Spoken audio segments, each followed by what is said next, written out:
ये नेचुरल अद्भुत कार्य व्यक्ति तभी करता है, कोई भी जीवन के अंदर अद्भुत कार्य तभी करता है जब उसका एक क्लियर हो जाता है। जब तक कोई फोकस नहीं होगा जिंदगी पर इंसान डीफोकस्ड होगा। जब तक कोई लॉन्ग टर्म गोल नहीं होगा, कोई शॉर्ट टर्म फोकस बिल्ड नहीं हो सकता। ये किसी को अगर आज फोकस की चिंता है तो इस वीडियो को ध्यान से देखिए।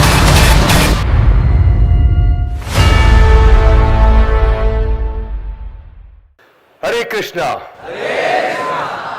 तो आज का श्लोक हम ले रहे हैं, मेरे पीछे दोहराइएगा। व्यवसायात्मिका बुद्धि एकः कुरु नंदना बहुशाखा ही अनंतश्च बुद्धयो व्यवसायी नाम। तो अनुवाद व तात्पर्य श्रील प्रभुपाद जी के द्वारा। श्रील प्रभुपाद की व्यवसाय आत्मिका बुद्धि एकः कुरु नंदना। ये दूसरे अध्याय का 41वां श्लोक है और दूसरे अध्याय के 41वें श्लोक में आते आते अब भगवान ने चर्चा करना शुरू किया है और बात करना शुरू किया है कि माइंड फोकस एब्जॉर्प्शन किसका बनेगा किसका नहीं बनेगा। क्योंकि जो फोकस है, गोल है, कंसंट्रेशन है। अर्जुन को जैसे केवल चिड़िया की आंख दिख रही थी, कंसंट्रेशन कैन बी कल्टीवेटेड, ये बिल्ड किया जा सकता है। सांसारिक लोगों को भी, आध्यात्मिक लोगों को भी, सबको सफलता इसी बेसिस पे मिलती है कि उनका कंसंट्रेशन कितना है। अगर सूर्य की किरणों को सारे स्टूडेंट जानते हैं आज कि अगर उसको मैग्नीफाइड ग्लास के थ्रू एक जगह कंसंट्रेट करें तो किरणों से आग लग सकती है, लेकिन ओनली एट वन कंडीशन, अगर उसे कंसंट्रेट किया जाए। कंसंट्रेट नहीं किया गया तो वो आग नहीं लगती है। So ability of bringing attention to one single task, to one single focus, वहीं से रिजल्ट आता है। So focus is inversely proportionate to irrelevance. जितना फोकस बढ़ता है उतना इररिलेवेंस घटता है, जितना ज्यादा फोकस घटता है उतना ज्यादा इररिलेवेंस बढ़ता है। तो किसी को भी आप देखेंगे जीवन में, उसकी सफलता के लिए एक इंपॉर्टेंट इंग्रेडिएंट, हमारी अपने बड़ा बिजनेस कंपनी के जो प्रोफेसर हैं डॉक्टर वेलुमणि, उनकी कंपनी थायरोकेयर उन्होंने अभी अभी सेल करी और बोले कि मेरी हायरिंग के पीछे केवल एक सेंट्रल थीम और फोकस रहता है, वो फोकस होता है। मैं केवल उन्हीं लोगों को हायर करना पसंद करता हूं, उन्हीं इंजीनियर्स को हायर करना पसंद करता हूं जिनका फोकस का क्वालिटी अच्छा होता है। बड़ा रेयर वर्च्यू है ये, और अगर ये डेवलप हो सके तो मेंटल मास्टरी बिल्ड की जा सकती है। सो फोकस जो है ना, focus and measure what matters the most, it is a golden statement. ये बहुत बड़ा स्टेटमेंट है। यानी कि इसमें सबसे इंपॉर्टेंट चीज क्या है? फोकस नहीं है, इसमें सबसे इंपॉर्टेंट चीज है व्हाट मैटर्स द मोस्ट। सबसे ज्यादा आपके लिए इंपॉर्टेंट क्या है? जिस दिन वो एजेंडा, जिस दिन वो डायरेक्शन, जिस दिन वो इंपॉर्टेंट एजेंडा आ जाता है, जिसमें वो पर्पस आ जाता है, तो फोकस करना आसान हो जाता है। ये भी समझते हैं कि कौन लोग फोकस कर पाते हैं, कौन नहीं कर पाते हैं। व्यवसायत्मिका बुद्धि एकः कुरु नंदन बहुशाखा ही अनंतश्च। अनंत शाखाओं में बुद्धि उसकी विभाजित हो जाती है जिसके पास एक क्लियर पर्पस और डायरेक्शन नहीं रहता है। So lack of direction problem है, लैक ऑफ फोकस प्रॉब्लम नहीं है। फोकस बाद में आता है, पहले डायरेक्शन आता है। One more time everybody come on, focus बाद में आता है, पहले जिसके पास जितनी अच्छी क्वालिटी का डायरेक्शन है उसके पास उतनी अच्छी क्वालिटी का फोकस है। डायरेक्शन लॉन्ग टर्म होता है, फोकस इमीडिएट होता है। डायरेक्शन दूर तक जाता है, फोकस शॉर्ट टर्म में रहता है। फोकस जो है डे टू डे होता है, डायरेक्शन लॉन्ग टर्म होता है, वो पर्पस से कनेक्टेड होता है। तो जितने लोग वेल डायरेक्टेड होते हैं उनका डे टू डे फोकस भी उतना अच्छा होता है। फोकस बिना डायरेक्शन के लंबा समय टिकता नहीं है जब तक पर्पस नहीं होता है। जैसे कई बार क्या होता है, अगर आप देखेंगे ध्यान से कि अलेक्जेंडर ग्राहम बेल, उनका लॉन्ग टर्म डायरेक्शन अच्छा था, इसीलिए उनकी इमीडिएट क्वालिटी ऑफ फोकस भी अच्छी थी। अलेक्जेंडर ग्राहम बेल ये अपने जीवन में 75 साल तक जिए हैं। इन्होंने किस चीज का आविष्कार किया है? टेलीफोन का, सबको मालूम है। ग्राहम बेल 75 साल की उम्र में 20 साल उन्होंने पढ़ाई किया और 30 साल एक इन्वेंशन के पीछे लगे रहे, उस एक इनोवेशन के पीछे लगे रहे। वो 30 साल उन्होंने उस पर समय लगाया। इनफैक्ट उस 30 साल के लंबे समय में उनको 50,000 फ्रैंक भी सरकार ने उनको काफी बड़ी उस समय के हिसाब से धनराशि भी दी थी। 3 डेकेड लगाए उन्होंने, 30 साल लगाए और 50 साल की उम्र में जाकर के वो आविष्कार कर पाए थे। उनको, पर वो आविष्कार करने से पहले वो अपने ऑफिस में आखिरी समय में बहुत समय लगाते थे, बहुत घंटों घंटों घंटों घंटों घंटों लगाए रखते। तो उनकी पत्नी ने कहा कि तुम ऑफिस रुक जाते हो, तुम्हारे लिए गैराज में यहाँ क्लीन कर देती है। वो गैराज में रहने लगे और आखिरी का 1 साल वो गैराज से अपने घर में नहीं आए। घर में क्यों नहीं आए? क्योंकि उन्होंने कहा कि जिस दिन मैं घर आऊंगा फोन साथ में, टेलीफोन साथ में लेकर के ही आऊंगा। ये एक लॉन्ग टर्म फोकस था, एक लॉन्ग टर्म डायरेक्शन था, जिससे इमीडिएट फोकस बन पाया। आज एक पृथ्वी की बड़ी समस्या को उन्होंने सुलझाया है। इसमें ये जो बहुशाखा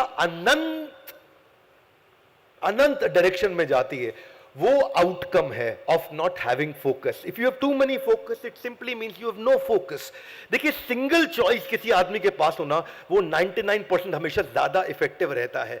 डॉक्टर एपीजे अब्दुल कलाम के बारे में हम सब लोग जानते हैं। He is been the people's president of our country. APJ Abdul Kalam 32 साल के थे जब उनके रिश्तेदारों ने, उनके घर वालों ने उनकी सगाई तय कर दी थी।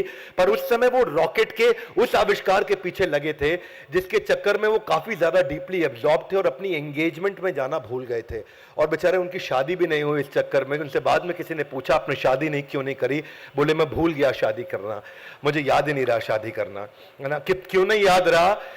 ये शादी का याद, रिश्तों का याद इसीलिए आता है क्योंकि हमारे पास कोई डायरेक्शन नहीं है जिसको हम याद करते हो कंटिन्यूसली, कोई फोकस नहीं है कंटिन्यूसली।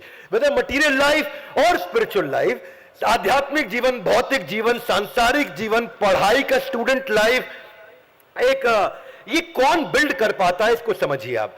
इसके लिए शॉर्ट टर्म फोकस में बिल्ड कैसे होता है? एक लड़की की कहानी मैं आपको बताता हूं, उसका नाम था दिव्या। ये मंदिर रोज जाती थी, पढ़ाई में बहुत अच्छी थी, बहुत सिंसियर थी, रोज स्कूल जाती थी, लेकिन जाने से पहले सुबह मंदिर जरूर जाती थी। और मंदिर जब जाती, वहां जाकर के खूब अच्छे से मन से पूजा पाठ करती। पर वहां पे आके देखती कि कई औरतें आ रही हैं, पूजा पाठ करने के बजाय सब कुछ कर रही हैं। वो सारे काम कर रही है, चुगली करना अपनी सास की, इधर उधर की बातचीत करना, पूजा पाठ पे ध्यान नहीं लगाना, तरह तरह की बातचीत करना जिसको प्रजल्पा कहा जाता है, मन नहीं लगना उनका पूजा पाठ में। तो रोज देखती उनको। एक दिन पंडित जी के पास गई, बोली, संत स्वामी, ये मैं अपने आसपास देखती हूँ सारी औरतें आकर के ना पूजा करती, ना पाठ करती, ना ध्यान करती, ना जप करती, ना हरिनाम लेती। इनका सारा यही काम है कि घर की अपनी चर्चा करना, संसारिक चर्चा करना, अपनी सास की बुराइयां करना। तो जो संत थे वो मुस्कुराए, बोले, कोई बात नहीं, इसको तो मैं सॉल्व कर दूंगा। कल जो आप पूजा करेंगे उसमें आपको मेरा एक काम करना है। बोले, करूंगी। बोले, कल जब आओगे आप मंदिर आते वक्त अपनी पूजा की थाली में पानी से भरा भर लबालब एक लोटा लेकर के आना। बोले, ठीक है, लेकिन ध्यान रहे, ये जो आप 1 किलोमीटर चल के आती हैं, उस लोटे में से एक बूंद भी पानी अगर बाहर छलका तो मैं आपकी पूजा नहीं कराऊंगा। तो वो घबरा गई, एक बूंद भी नहीं। बोले, एक बूंद भी नहीं छलकना चाहिए, कल तुम्हारे लोटे से पूरा पानी भरा होना चाहिए। तो सोचने लगी, कैसे करूंगी? अगले दिन पूरा लोटा भरा, थाली के अंदर रखा, रख के धीरे धीरे धीरे धीरे चलते चलते चलते चलते चलते वो आई और लोटे को देखती रही कि पानी नहीं गिरे, पानी नहीं गिरे। सफल रही। मंदिर में पूरी सीढ़ियां धीरे, एक सीढ़ी एक सीढ़ी एक सीढ़ी पे सीढ़ी, सीढ़ी के बाद सीढ़ी आराम आराम से चल के गई और दिव्या मंदिर के हॉल के अंदर भी आराम से प्रवेश कर गई वहां पे, और प्रवेश करी और पानी का एक बूंद भी नहीं छलका। तो जो संत थे उन्होंने स्वागत किया दिव्या का, बोला, पानी छलका? बोली, नहीं छलका। तो स्वामी जी ने पूछा, आज आपको कितनी औरतें दिखी जो अपनी सास की बुराई कर रही थी? बोले, गुरुदेव, आज एक भी नहीं दिखी, पूरा ध्यान इस लोटे पे था, तो कोई और कैसे दिखती? बोला, यही तो मैं आपको समझा रहा हूं। संत बोले, यही तो समझा रहा हूं, जब तक कोई फोकस नहीं होगा जिंदगी पर इंसान डिफोकस्ड होगा।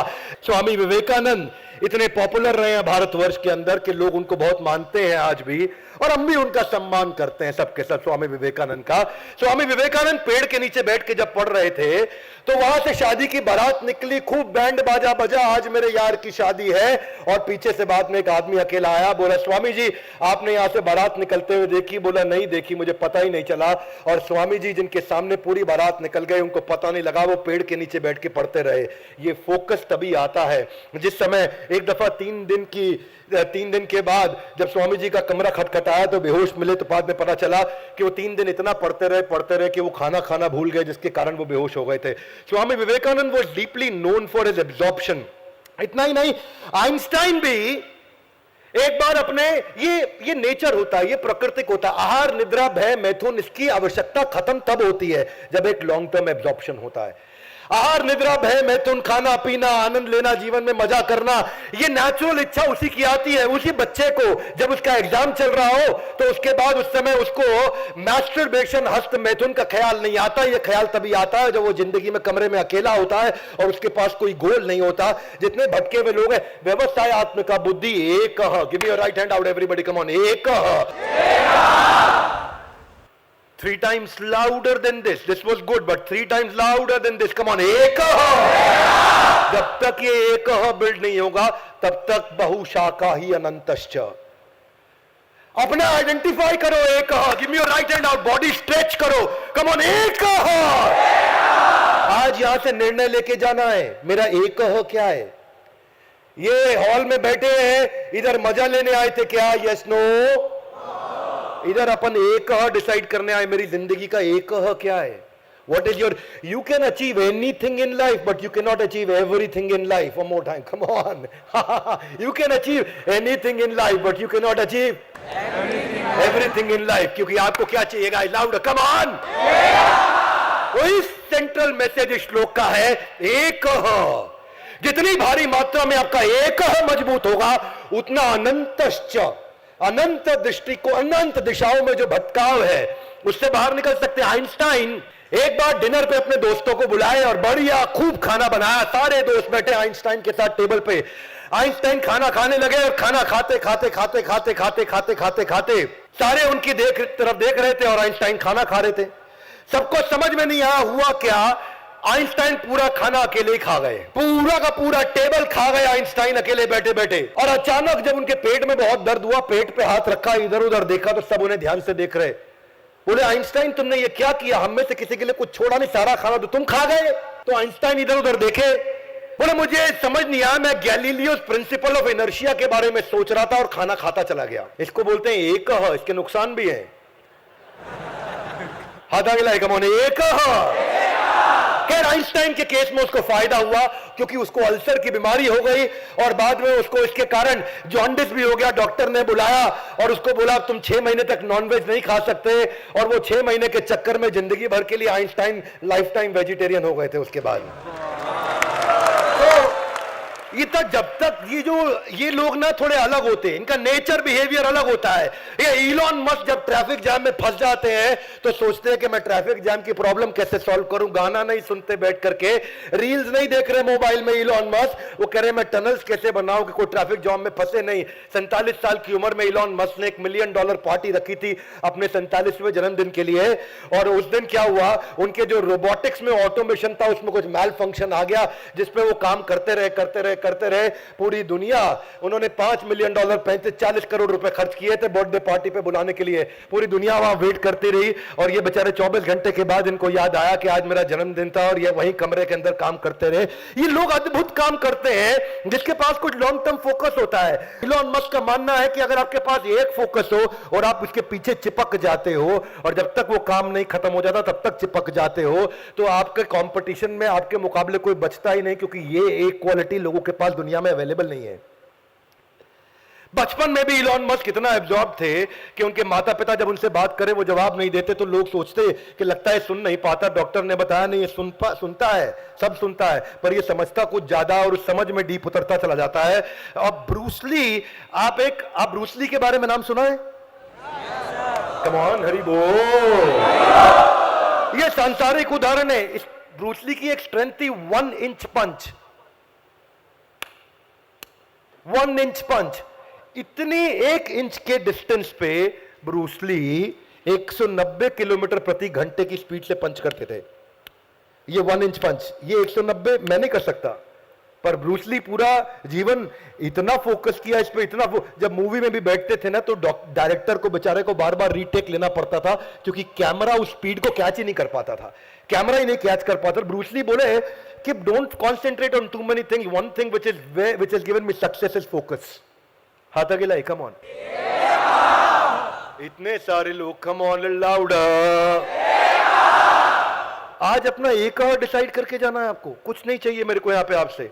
आज कैमरा पे वीडियो में जितने लोग देख रहे हैं, अपना एक डिसाइड करिए, क्योंकि louder you can achieve anything but you can not achieve everything. You can achieve anything, but you cannot achieve everything. What is your एक? वही है मेन मुद्दा, कि इसीलिए ब्रूस ली की वो मेन कहावत सब लोगों ने सुना है कि जो 10,000 अलग अलग तरीके से प्रैक्टिस करता है, मुझे उससे डर नहीं लगता, पर जो एक मूव को 10,000 तरह से प्रैक्टिस कर लेता है, वो सुपर स्पेशलिस्ट और मास्टर हो जाता है. Focus is my superpower. Let the main thing remain the main thing. मैं आज भी फोकस बिल्ड करने का इतना प्रयास करता हूं, पर मैंने एक दिन एक इवेंट किया था इस्कॉन के साथ पार्टनरशिप में, बिजनेस योगा फ्रॉम भगवत गीता. देखा था किसी ने? मुझे याद है उस समय में कब सुबह हुई कब रात हुई मुझे पता नहीं चला. मैंने 55 घंटा लगातार उस समय काम करता रहा. खाया नहीं मैंने 55 घंटा कुछ, लेकिन मुझे पहली दफा महसूस हुआ कि मुझे इतनी सी भी तकलीफ नहीं हुई, क्योंकि फोकस जो है ना, उसका एक रूल है, या तो फोकस है या दुनिया में सब कुछ है. जब एक बार एक फोकस बिल्ड होता है तो बाकी चीजें आपको तकलीफ देना बंद कर देती हैं, डिस्टर्ब करना बंद कर देती हैं. आपको मेहनत नहीं करनी पड़ती, मेहनत अपने आप होती चली जाती है. उस समय बिजली भी गई थी, मुझे पता नहीं चला. उस समय जनरेटर भी बंद हुआ था, मुझे पता नहीं चला. उस समय एसी भी बंद हुआ था, मुझे पता नहीं चला. आज अगर एसी बंद होता है, 30 जून को मैंने ये डाला था इवेंट, मुझे याद है पिछले साल, पर 30 जून के दिन उसको मैं आज भी एक्सपीरियंस करता हूं तो भगवान का वो प्रिंसिपल याद आ जाता है कि आपको सफलता तभी मिल सकती है जब ये एक और डिसाइड करना. इधर डिस्कशन के लिए नहीं आए अपन, डिसीजन के लिए आए हैं. ये एब्जॉर्प्शन नेचुरल हो जाता है जब आप पकड़ लेते हो उस एक को. पैब्लो पिकासो बचपन में उसका तब पता चला, उसका एक जब छोटी दरार आई थी दीवार में, मां ने कहा बेटा इस दरार को भर देना, इस पे छोटा पेंट कर देना. वो पेंट करते करते उसने पूरी दीवार पेंट कर दी. मां ने पूछा ये क्या किया? बोला मेरे को ये नेचुरल फ्लेयर है. वो उसका एक बना और आज भी पिकासो को लेजेंड की तरह लोग याद करते हैं. ये नेचुरल अद्भुत कार्य व्यक्ति तभी करता है. कोई भी जीवन के अंदर अद्भुत कार्य तभी करता है जब उसका एक क्लियर हो जाता है. एडिसन एक बार 72 घंटा काम करते रहे तो उन लोगों ने बोला जाओ जाके रेस्ट कर लो. वो घर गए रेस्ट करने के लिए. 72 घंटा लगातार काम करने के बाद जब रेस्ट करने गए, रास्ते में पार्क में गिर गए थक करके, तो बोला मैं 1 घंटा यहीं सो जाता हूं. वो 1 घंटा पार्क में सोए और उसके बाद उठ करके फिर से वापस काम करने चले गए. बोला पूरी तरह रिफ्रेश हो गया. ये संसार में, आध्यात्मिक जीवन में, शारीरिक, मानसिक, सामाजिक, किसी जीवन में अद्भुत कार्य व्यक्ति तभी कर पाता है जब उसके पास उसका एक क्लियर होता है. आज का यही सेंट्रल मैसेज है. सूरदास जो भगवान के परम अनन्य शुद्ध भक्त थे, एक बार श्रीमती राधा रानी की पायल उनको मिल गई और श्रीमती राधा रानी की पायल लेके जाने लगे. श्रीमती राधा रानी ने उनको दर्शन दिए, अपनी पायल वापस मांगी. बोले मैं आपको देख नहीं सकता, मैं आपको कैसे पहचानूंगा? तो उन्होंने इनफैक्ट भगवान कृष्ण को इंटरवेंशन करना पड़ा कि मैं आकर के आपको दर्शन देता हूं और आपकी आंखें ठीक कर देता हूं. सूरदास की जब आंखें ठीक हुई तो उन्होंने पहली दफा भगवान कृष्ण के दर्शन किए. दर्शन करने के बाद बोले प्रभु अब बस एक ही चीज मैं चाहता हूं, वही मेरी शर्त थी कि आंख देने से पहले एक चीज. बोले क्या? अब आपके दर्शन देने के बाद ये आंखें दोबारा ना बचें, क्योंकि आपको देखने के बाद मैं संसार में कुछ नहीं देखना चाहता. तो जो भगवान का शुद्ध भक्त है, जब उनका भी एक क्लियर हो जाता है, ये वो लोग होते हैं जिनका पर्पस क्लियर है. ये वो लोग हैं जो रूथलेस एंड डिस्ट्रैक्शंस को लेकर के, ये वो लोग हैं जिनको वर्क लाइफ बैलेंस सताता नहीं है. ये वो लोग हैं जिनको मल्टीटास्किंग और गॉसिपिंग में मजा आता नहीं है. ये वो लोग हैं जिनको बाहर खड़े होकर के गप मारने में मजा नहीं आता. ये वो लोग हैं जिनको किसी से वैलिडेशन नहीं चाहिए. और जो इनके अलावा लोग हैं उनको थोड़ा सा सफलता मिलता है तो उनका अभिमान बढ़ने लग जाता है. कुबेर एक दफा काफी अभिमान में आ गए थे. उनको लगा 14 भौतिक लोगों में सबसे बड़ा मिलियनियर बिलियनियर मैं हूं. ये किधर तुम अडानी की और इलॉन मस्क की बातें करते हो? मेरा नाम कुबेर है, हल्के में ले रहे हो मुझको. कुबेर काफी एक्साइटेड थे. और कुबेर एक्साइटमेंट में सोचे ये कई लोगों को मेरे बारे में पता नहीं लग रहा, ऐसा करता हूं एक डिनर का अरेंजमेंट करता हूं, एक सेलिब्रेशन का अरेंजमेंट करता हूं. कुबेर चल पड़े. उन्होंने सारे देवी देवताओं को बुलाया, लेकिन बुलाने से पहले उनके आराध्य देव भगवान शिव उनके घर गए. जाकर के कैलाश में बोले प्रभु आपकी कृपा से सब कुछ है, बस आपके दर्शन चाहता हूं और चाहता हूं कि ये जो मैंने डिनर अरेंजमेंट किया, एक सेलिब्रेशन पार्टी करिए जिसमें मैं सारे देवी देवताओं को बुला रहा हूं, आप भी जरूर आइए. भगवान शिव बोले मैं वैरागी, मैं किधर जाऊंगा? अंदर से समझ गए थे किस चक्कर में आया है. ये दिखाना चाहता है मेरा धन ऐश्वर्य है, ये दिखाना चाहता है. इसके आगे भी श्लोक भी आएगा अगला, भोग ऐश्वर्य प्रसक्ता नाम. अरे वो कह रहे भगवान को आइडिया लग गया, गड़बड़ आदमी दिखावे के लिए बुला रहा है मेरे को. भगवान ने कहा मैं बैरागी किधर जाऊंगा, और मैं क्या खा पाऊं, मेरा जो छोटा बेटा है गणपति गणेश, अलाउ करो जरा उसको भेज देता हूं, वो मेरी अटेंडेंस लगा के आ जाएगा, हाथी के पांव में सबका पांव आ जाता है, गणेश जी के पास वो शक्ति। बोले प्रभु बहुत अच्छा रहेगा। अब सब देवी देवता पहुंच गए, आराम से बढ़िया डिनर चल रहा, गणेश जी थोड़ा लेट आए जानबूझ के।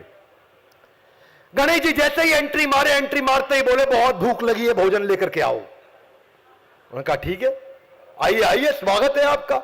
56 भोग लगा दिया गणेश जी के सामने, भगवान को भोग लगा करके पूरा, थोड़ा भगवान के भक्त भी थे कुबेर, वो फीलिंग वो था उनके अंदर, वो सिंसियरिटी, भोग लगा करके बढ़िया से गणेश जी को खिलाया। गणेश जी के सामने जैसे ही प्लेट आई, नैनो सेकंड के अंदर सारी प्लेट खाली। वो हैरान, बोले और लाओ, तो वो और लेकर के आए।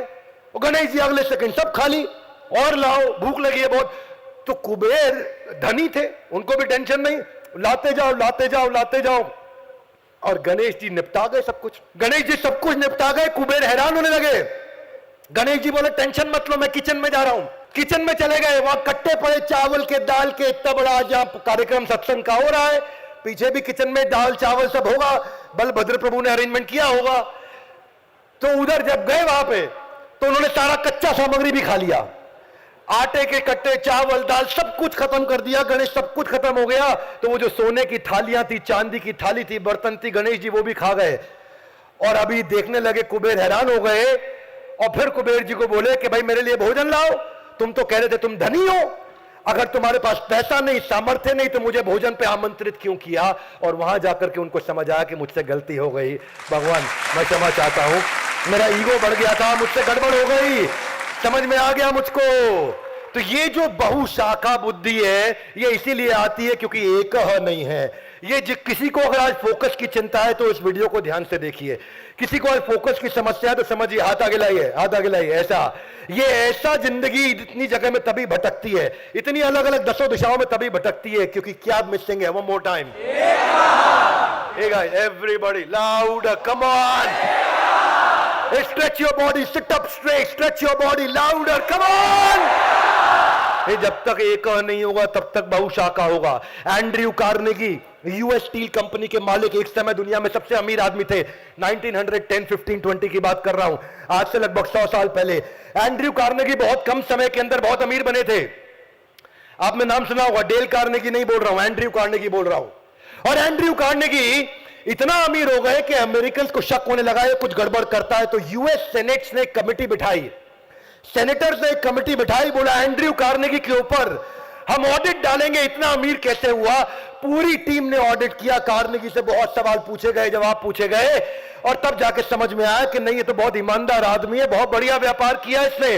तो सबने उनको बुलाया और एक कॉन्फ्रेंस हुई, उनसे पूछा गया कि तुम इतनी ईमानदारी के साथ इतने कम समय में इतने अमीर कैसे हो गए कार्नेगी। तो कार्नेगी ने एक सिंपल जवाब दिया, बोला ये धन मेरे पास इसलिए आया क्योंकि मेरे पास एक गुण है। लोगों ने पूछा क्या गुण है, बोला मेरा गुण ये है कि मैं एक सब्जेक्ट पे 5 मिनट तक फोकस कर पाता हूं। What, 5 minute? सारे हंसने लगे, बोले हाँ मैं एक सब्जेक्ट पे 5 मिनट तक फोकस कर पाता हूं। सब हैरान हो, 5 मिनट? हंसने लगे वो, बोले 5 मिनट? उन्होंने बोला क्यों, आप में से किसको लगता है 5 मिनट फोकस कर लेंगे? सबने हाथ खड़ा कर दिया, मैं कर लूंगा। तो उन्होंने वहीं एक फोकस का टेस्ट लिया, और उस ऑडियंस में 450 के 450 लोग फेल हो गए। और तब समझ में आया कि चंचलम ही मना कृष्णा परमा थी बलवद दृढ़म। ये मन फोकस नहीं कर पाता, और जिसके पास ये फोकस करना आ गया वो जीवन में कुछ भी कर सकता है। स्वामी विवेकानंद के तो फोकस के बारे में बहुत सारी बातें। एक दफा उनका वो जर्मन दोस्त पॉल जर्मनी में उनको मिला, बोला मैं आ रहा हूं 1 घंटे में। वो बोले मैं लाइब्रेरी में बैठ के किताब पढ़ता हूं। एक मोटी सी किताब उन्होंने उठाई, उठा के पढ़ने लगे। पॉल आधे घंटे में ही लौट के आ गए बीच में। तो उन्होंने कहा भाई मैं आधे घंटे में ही आ गया, मिल लेता हूं। जब स्वामी विवेकानंद के बाजू में आके खड़े हो गए, विवेकानंद पढ़ते रहे पढ़ते रहे पढ़ते रहे पढ़ते रहे पढ़ते रहे, और आधा घंटा बीता। उन्होंने किताब पूरी पढ़ डाली, बंद करी। तो पॉल की तरफ देखा, बोला आई एम रियली सॉरी, आप कब से खड़े? बोला आधे घंटे से खड़ा हूं। बोला आपने कहा था 1 घंटे में आएंगे। बोला मैं जल्दी आ गया आपसे मिलने के लिए, लेकिन मैं आपकी सॉरी में विश्वास नहीं रखता, आपने मुझको इग्नोर किया। बोला नहीं सॉरी, सिंसियरली मैंने देखा नहीं आपको। बोला I don't believe your sorry. बोला okay, if you don't believe my story, मैं ध्यान से पढ़ रहा था, ये लोग किताब कोई भी पेज खोल के कुछ भी पूछो। उन्होंने पेज नंबर 212 खोला और पूछा, तो उन्होंने बताया कि ये पेज नंबर 211 में ये है, 12 से आपने खोला है और उसके बाद 13 में ये मिलेगा। तो वो हैरान हो गए। तो उन्होंने कहा कि not only you focused and completed your book, you also learned everything. जीवन में जो भी व्यक्ति फोकस बिल्ड करना सीख गया ना, सबसे महत्वपूर्ण है एकाग्रता। ये एफिशिएंसी का सबसे बड़ा टूल है। ये एक आपको एक आदमी के बारे में बताता हूं, इंडियन लेजेंडरी पर्सनालिटी है ये एक बार ब्रिटेन में ट्रेन में जा रहे थे, लोकल ट्रेन में। तो बहुत से ब्रिटिशर्स बैठे थे, बहुत साल पुरानी बात है। तो सारे अंग्रेज इंडियंस का मजाक उड़ा रहे थे, उस इंडियन का, उस नौजवान का। अच्छा, इतना हंस रहे हैं उस नौजवान पे, इंडियन नौजवान पे, पर वो नौजवान शांति से बैठा, आंख बंद करके मुस्कुराता रहा। और लोग उसका मजाक उड़ाए अंग्रेजी में। बोले लोगों को लगा इसको अंग्रेजी नहीं आती, इसीलिए इसको बात समझ नहीं आ रही, आंख बंद करके बैठा हुआ है। अचानक उसकी आंख खुली, उस भारतीय नौजवान की आंख खुलते ही जोर से चिल्लाए, ट्रेन रोको। सबने इधर उधर देखा, स्टॉप द ट्रेन। उनको लगा इसको अंग्रेजी आती है, स्टॉप द ट्रेन बोल रहा है, और उठ के भागा और फट से ट्रेन की चेन खींच दी। तो लोग चिढ़ गए, बोले पागल आदमी, ट्रेन की चेन खींच दी। वहां पे ट्रेन का जो मास्टर होता है वो भागा भागा आया, किसने खींची? बोले मैंने खींची। बोले तुमने क्यों खींची ट्रेन की चेन? तुमको मालूम नहीं बिना कारण खींचने पर दंड नहीं, अपराध है? बोले मालूम है। अच्छा, वो चुपचाप खड़ा हुआ है, लोगों का गुस्सा बढ़ गया। बोले फिर क्यों खींची तुमने? बोले अगर मैं चेन नहीं खींचता तो आज सैकड़ों लोग मारे जाते। तो हंसने लगे, सैकड़ों लोग मारे जाते, कुछ भी बोलता है ये आदमी। क्यों मारे जाते? बोले जहां ये ट्रेन खड़ी है इससे 220 गज आगे जाकर के देखना, वहां ट्रेन की पटरी टूटी हुई है। लोग हैरान हुए, क्या बोलता है ये? ट्रेन से सब वहीं से कोई 50 लोग उतरे और आगे जाकर के गए, 220 गज पैदल गए। ठीक 220 गज के बाद ट्रेन की पटरी टूटी हुई थी। सबकी बुद्धि चकरा गई, भाई तुमको कैसे मालूम कि ये ट्रेन की पटरी टूटी हुई है? एग्जैक्टली वहीं पे टूटी हुई है। तो ये बोले मेरा ध्यान ट्रेन की गति पे था और अचानक ट्रेन की गति डीरेल हुई और आवाज में बदलाव आया, और उस आवाज में, क्योंकि आगे पटरी टूटी हुई थी, उस बदलाव की गति को मैं समझ रहा था। इसको बोलते हैं साउंड रेजोनेंस इफेक्ट।